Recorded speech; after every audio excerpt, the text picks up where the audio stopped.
오늘도 저의 채널을 방문해 주셔서 감사합니다. 여러분의 구독과 좋아요는 제게 큰 힘이 됩니다. 오늘의 주제는 알베르트 슈바이처가 우리에게 전하는 삶의 지혜에 대한 이야기입니다. 영상 지금 시작합니다.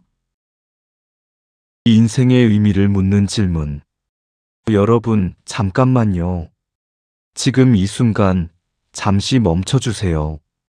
스마트폰을 내려놓고 오늘 하루의 피로를 잠시 옆에 두고 그냥 이 목소리에만 귀를 기울여 주세요. 오늘 저는 여러분께 한 가지를 물어보고 싶습니다. 당신은 지금 행복하신가요? 아니, 좀 더 깊이 물어볼게요. 당신은 지금 당신이 원하는 삶을 살고 있나요? 매일 아침 눈을 뜰 때 오늘 하루가 기대되시나요? 아니면 또 하루를 버텨야 한다는 무게가 먼저 느껴지시나요? 우리는 살면서 수없이 많은 선택을 합니다. 어느 학교에 갈지, 어떤 직업을 가질지, 누구와 함께 살지, 어디에 살지.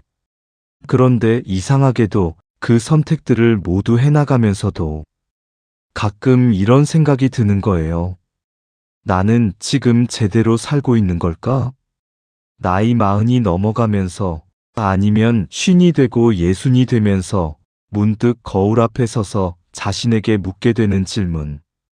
내 삶에 의미가 있었을까? 이 질문이 낯설지 않은 분이라면 오늘 이 이야기가 여러분의 마음속 어딘가에 조용히 닿을 거라고 믿습니다. 오늘 제가 들려드릴 이야기는 한 사람의 이야기입니다. 그는 누가 봐도 성공한 사람이었어요. 명성도 있고 능력도 있고 존경도 받았습니다.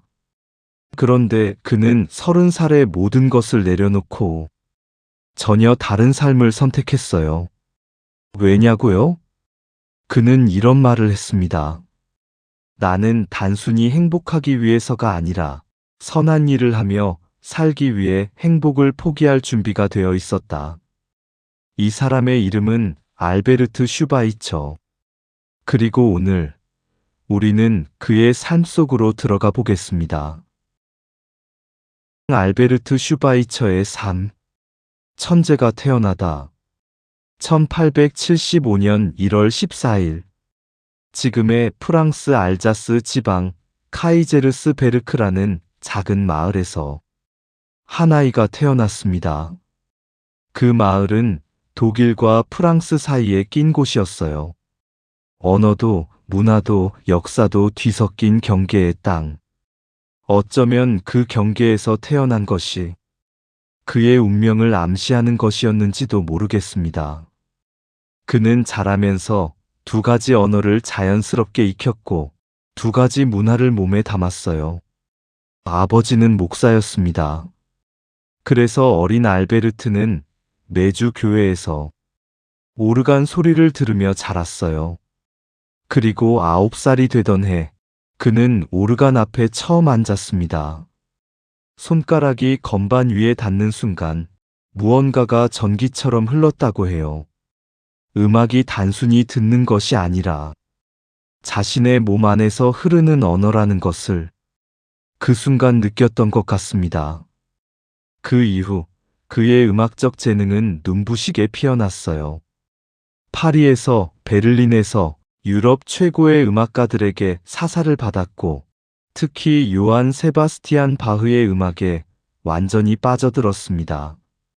그는 단순히 바흐를 연주하는 것이 아니라 바흐의 음악을 해석하고 연구하고 세상에 알리는 진정한 바흐 전도사가 되었어요. 그가 쓴 바흐 평전은 유럽 음악계에서 지금도 중요한 저작으로 인정받고 있습니다. 그런데 그의 능력은 음악에서 멈추지 않았어요. 스트라스부르 대학교에서 그는 철학과 신학을 공부했고 24살에 철학 박사, 26살에 신학 박사 학위를 받았습니다. 2개의 박사 학위를요. 26에. 우리가 그 나이에 뭘 하고 있었는지 생각해보면 조금 부끄러워질 수도 있겠지만 그건 비교가 아니에요. 다만 그가 얼마나 엄청난 사람이었는지를 느껴보시길 바랍니다. 그는 스트라스부르 대학교에서 교수로 임용되어 신학을 가르쳤습니다. 강의실 가득 학생들이 그의 말에 귀를 기울였고 그의 책들은 유럽 전역에서 읽혔어요. 학자로서, 음악가로서 그는 이미 빛나고 있었습니다. 어떤 기준으로 봐도 그는 완벽한 성공의 궤도 위에 있었어요. 그런데 어느 날 아침이었습니다. 1905년 그의 나이 30살. 슈바이처는 책상 앞에 앉아 유럽의 어느 신문을 읽고 있었어요. 그 신문 한켠에는 프랑스령 콩고, 지금의 가봉 공화국 지역에서 의료 인력이 절대적으로 부족하다는 기사가 실려 있었습니다. 아프리카의 사람들이 죽어가고 있습니다.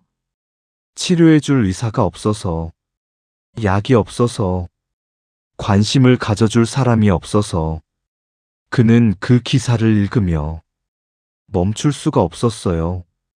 우리도 그런 경험 있지 않나요? 뉴스를 보다가 어느 순간 마음이 쿵 내려앉는 느낌. 이건 내가 뭔가 해야 하는 게 아닐까. 하지만 대부분의 우리는 그 감정을 잠시 느끼다가 다시 덮어버립니다. 나 혼자 뭘 할 수 있겠어라고 하면서요. 그런데 슈바이처는 달랐습니다. 그는 신문을 내려놓고 자리에서 일어나 한참을 창밖을 바라봤어요. 그리고 그날 그의 마음속 깊은 곳에서 결심 하나가 자라기 시작했습니다. 내가 가야겠다. 선생님, 지금 무슨 말씀을 하시는 겁니까? 그가 주변에 자신의 결심을 밝히자 동료들, 친구들, 가족들이 모두 놀라며 말렸어요. 당신은 이미 최고예요. 당신의 재능은 여기서 써야 합니다. 아프리카에는 당신보다 더 적합한 사람이 있을 거예요. 모두 맞는 말이었습니다. 그런데 슈바이처에게는 그 모든 말들이 오히려 그 결심을 더 굳히는 이유가 됐어요. 그는 이렇게 생각했습니다. 내가 이미 너무 많이 받았기 때문에 이제는 줄 차례가 된 것이다. 그는 결심했습니다. 의사가 되기로. 30살의 나이에 다시 대학 의예과에 입학했어요. 교수가 학생으로, 강의하던 사람이 강의를 듣는 사람으로. 얼마나 어색했을까요? 그가 앉아있는 강의실에는 자신보다 10살, 12살 어린 학생들이 있었습니다. 어떤 학생들은 그를 알아보고 당황했고, 어떤 교수들은 난처해하기도 했어요. 하지만 슈바이처는 개의치 않았습니다. 그에게는 지금 이 순간 가장 중요한 것이 명예가 아니었으니까요. 의학 공부를 하는 동안 그는 한 여인을 만났습니다. 헬레나 브레슬라우. 그녀는 역사학자의 딸로 지성과 따뜻함을 함께 가진 여성이었어요. 슈바이처의 꿈을 들은 헬레나는 도망치지 않았습니다. 대신 이렇게 말했어요. 나도 함께 가겠어요. 간호사가 될게요. 그녀는 간호학을 새로 공부하기 시작했고 두 사람은 1912년에 결혼했습니다. 그리고 1913년 3월 슈바이처 부부는 마침내 배에 올랐습니다. 목적지는 프랑스령 적도 아프리카, 지금의 가봉 공화국 람바레네. 람바레네는 오고의 강 유역에 있는 작은 마을이었습니다. 울창한 정글, 뜨거운 태양, 빽빽한 습기, 그리고 수천 명의 아프리카 원주민들. 그들 중 많은 이들이 제대로 된 치료 한 번 받지 못하고 병들어 죽어가고 있었습니다. 슈바이처가 처음 도착했을 때 그에게 주어진 것은 낡은 닭장 하나였어요. 닭장을 개조해서 그는 첫 진료실을 열었습니다. 유럽 최고의 대학에서 강의하던 교수가 닭장에서 진료를 시작했습니다. 이 장면 하나만으로도 그가 어떤 사람이었는지가 전해지지 않나요? 전 생명에 대한 경외, 오고의 강에서 떠오른 깨달음. 1915년의 어느 날이었습니다. 슈바이처는 배를 타고 오고의 강을 거슬러 올라가고 있었어요. 강 상류 쪽의 마을에서 위독한 환자가 있다는 연락을 받고 서둘러 이동하는 중이었습니다. 배는 천천히 강을 가르며 나아갔어요. 양쪽으로는 울창한 정글이 이어지고 강물 위로는 하마들이 유유히 떠다녔습니다. 어둠이 내려앉기 시작할 무렵 슈바이처는 문득 노트를 꺼내 무언가를 적기 시작했어요. 머릿속에 그동안 찾던 무언가가 갑자기 선명하게 모습을 드러냈습니다. 그것은 단 4글자였어요. 독일어로 EHRFURCHTVORDEM. 우리말로 하면 생명에 대한 경외, 두려움과 존경이 섞인 감정. 우리가 밤하늘의 별을 볼 때, 아기가 처음 눈을 뜰 때, 깊은 산속 계곡물 소리를 들을 때 느끼는 그 감정. 압도되는 동시에 아름다움을 느끼는 그 순간. 슈바이처는 이렇게 말했습니다.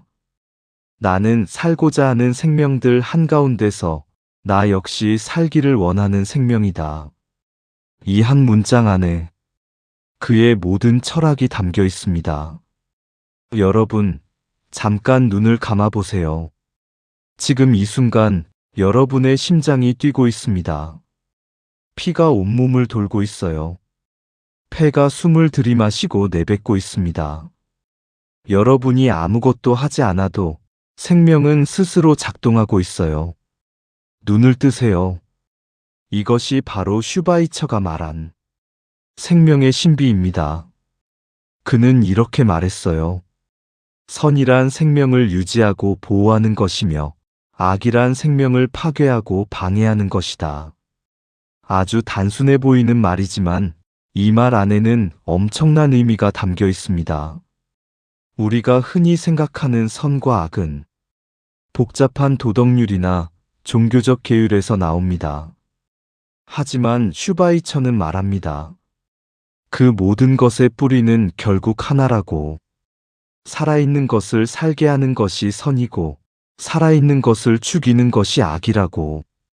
슈바이처의 하루는 해가 뜨기 전에 시작되었습니다. 새벽빛이 정글을 물들이기도 전에 그는 이미 진료실에 나와 있었어요. 환자들은 밤새 대기하고 있었습니다. 어떤 사람은 이틀을 걸어서 왔어요.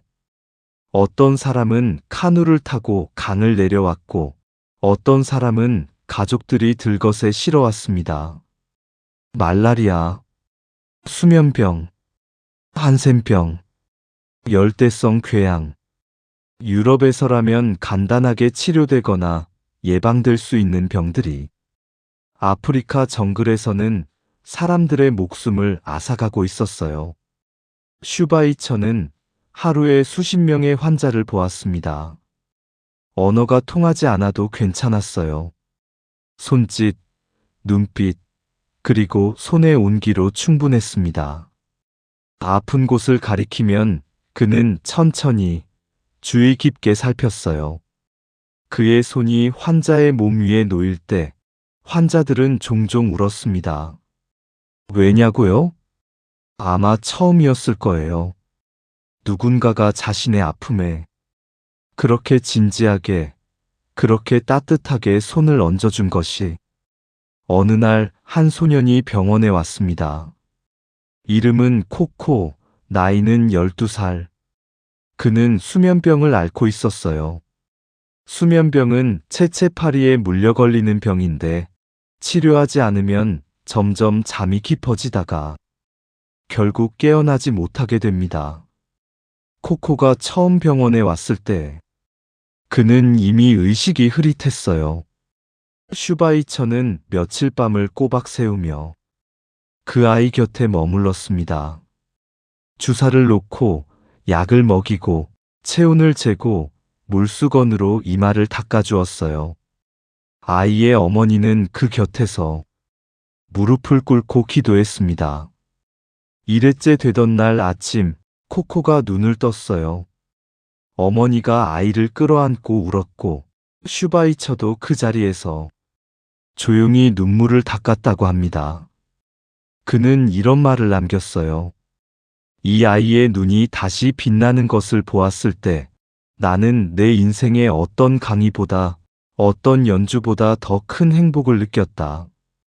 닭장에서 시작한 병원은 서서히 천천히 자라났습니다. 처음에는 슈바이처 혼자였어요. 아내 헬레나가 옆에서 도왔고 현지 원주민들이 한 명씩 합류하기 시작했습니다. 그는 정글을 개간하고 나무를 베어 건물을 지었어요.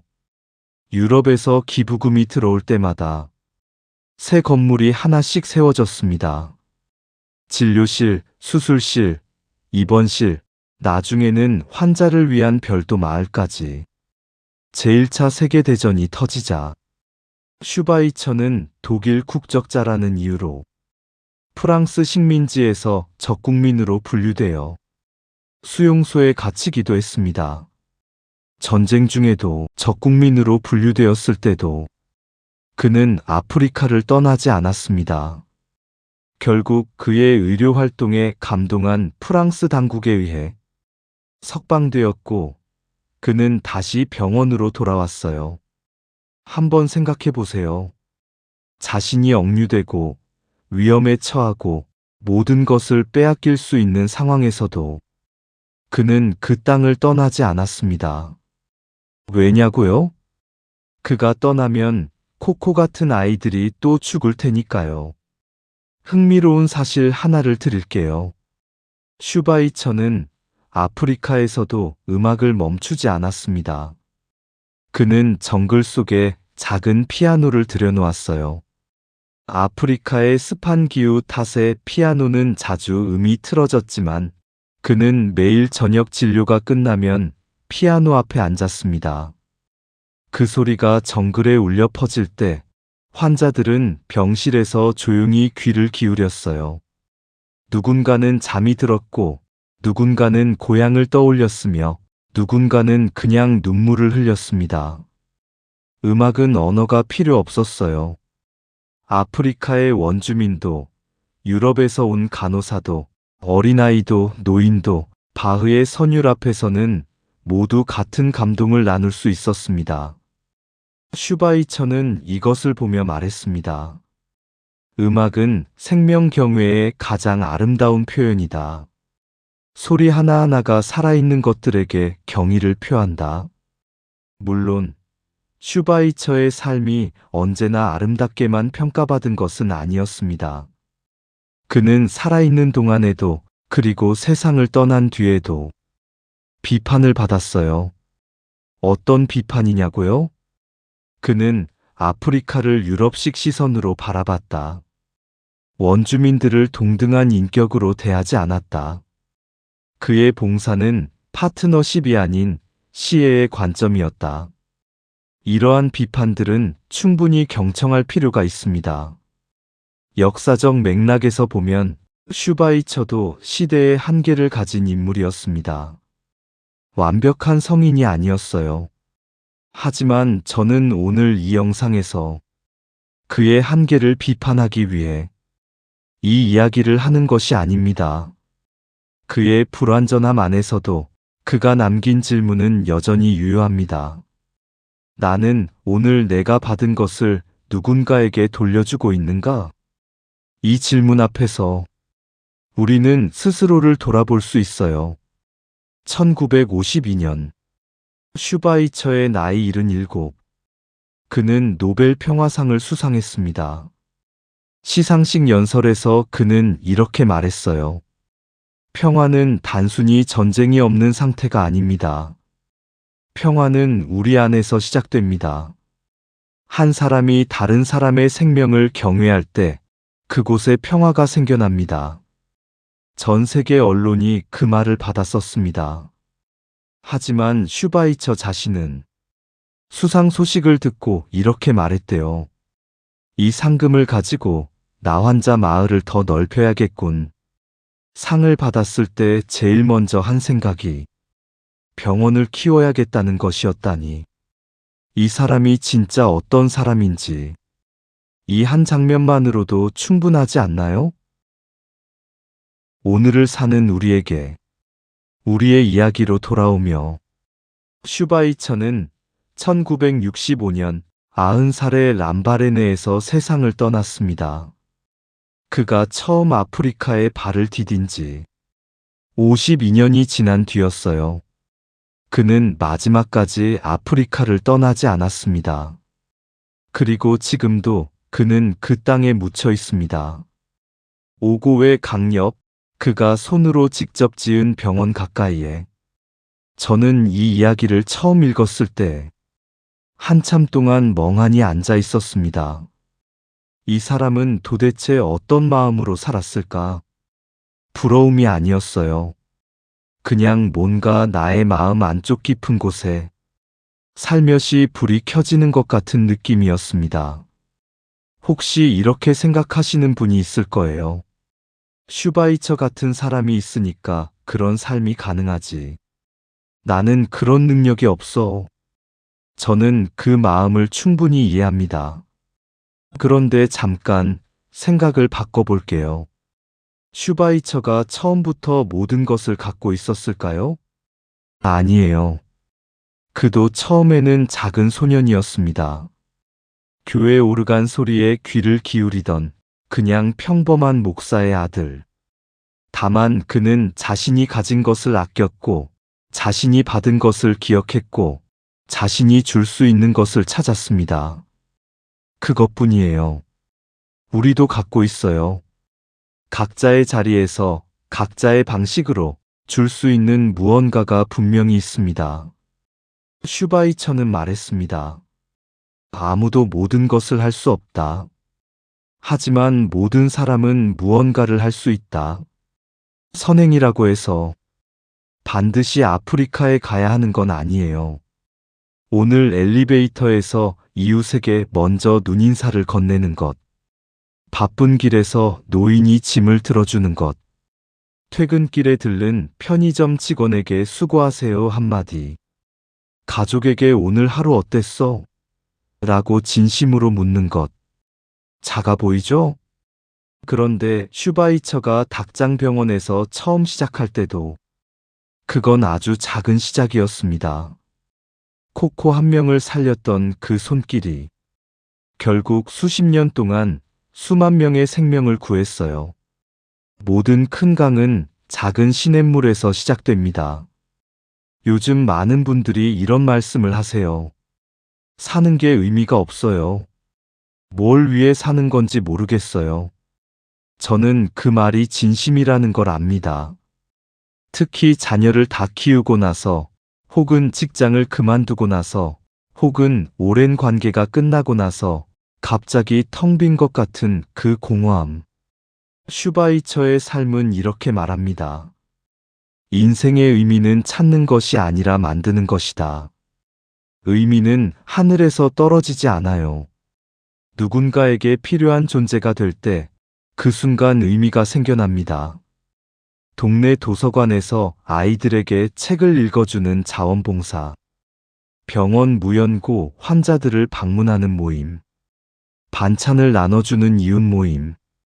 이런 것들이 단순히 좋은 일을 넘어서 나 자신의 삶에 의미를 불어넣는 일이 됩니다.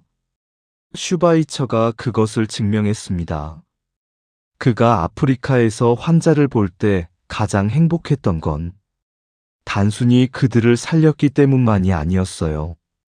그 과정에서 자신이 살아있음을 가장 깊이 느꼈기 때문입니다. 우리는 너무 빠른 세상에 살고 있어요. 아침에 일어나 스마트폰을 들고 뉴스를 스크롤하고 SNS를 훑어보고 무언가에 자극받고 무언가와 비교하고 그러다 지쳐서 밤이 되면 또 스마트폰을 들고 이 패턴이 반복되는 동안 우리는 정작 지금 이 순간을 놓치고 있어요. 내 옆에 있는 사람을 놓치고 창밖의 계절을 놓치고 내 심장 소리를 놓칩니다. 슈바이처는 정글 속에서 살았지만 오히려 더 많은 것을 보고 듣고 느꼈어요. 나무 한 그루에서 생명을 보았고 강물 소리에서 철학을 들었으며 한 아이의 눈빛에서 우주를 느꼈습니다. 인간다운 삶이란 화려한 삶이 아닙니다. 빠른 삶도 아니에요. 내 앞에 있는 생명을 소중히 여기는 삶. 지금 이 순간을 충분히 살아내는 삶. 그것이 슈바이처가 말한 인간다운 삶입니다. 여러분, 오늘 이 이야기를 들으시면서 어떤 마음이 드셨나요? 슈바이처처럼 살아야겠다는 부담감이 드셨나요? 그러지 않아도 됩니다. 그는 그가 걸어야 할 길을 걸었고, 우리는 우리가 걸어야 할 길을 걷고 있어요. 다만, 그의 삶이 우리에게 이 질문 하나를 남깁니다. 오늘, 나는 누군가의 삶을 조금 더 따뜻하게 만들었는가? 지금 이 영상을 보시는 분 중에 지쳐있는 분이 계실 거예요. 오랫동안 혼자 모든 것을 감당해온 분, 사랑하는 사람을 잃고 슬픔 속에 있는 분, 내 인생이 어디로 가고 있는지 모르겠는 분. 슈바이처의 이야기가 그런 분들의 마음에 작은 불씨 하나를 피웠으면 합니다. 당신이 지금 여기에 있다는 것, 숨을 쉬고 있다는 것, 이 이야기에 마음이 닿았다는 것, 그것만으로도 충분합니다. 그것이 바로 생명의 경이로움이에요. 슈바이처는 세상을 떠나기 얼마 전 한 제자가 찾아와 이런 질문을 했습니다. 선생님, 행복이 무엇인지 평생 찾으셨나요? 그는 잠시 창밖을 바라보다가 이렇게 대답했다고 합니다. 행복은 찾는 것이 아니라네.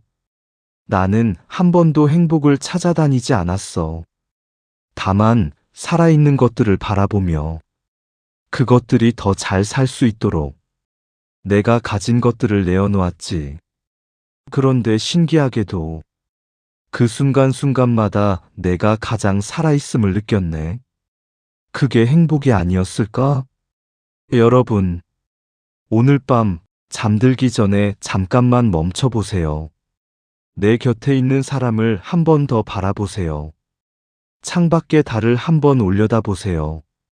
지금 이 순간 내 심장이 뛰고 있다는 것을 느껴보세요. 그 모든 것이 기적입니다. 당신이 살아있다는 것, 그 자체가 이미 하나의 기적이에요. 그리고 그 기적을 가지고 오늘 하루 한 사람의 마음을 따뜻하게 했다면 그것으로 당신의 오늘은 충분합니다. 알베르트 슈바이처는 말했습니다. 당신의 삶이 빛이 되게 하라. 오늘 당신의 빛은 누구에게 닿았나요? 오늘도 수고하셨습니다. 당신의 삶은 충분히 아름답습니다. 영상이 도움되셨다면 구독과 좋아요 부탁드립니다. 다음번엔 좀 더 좋은 글과 영상으로 찾아뵙겠습니다. 시청해주셔서 감사합니다.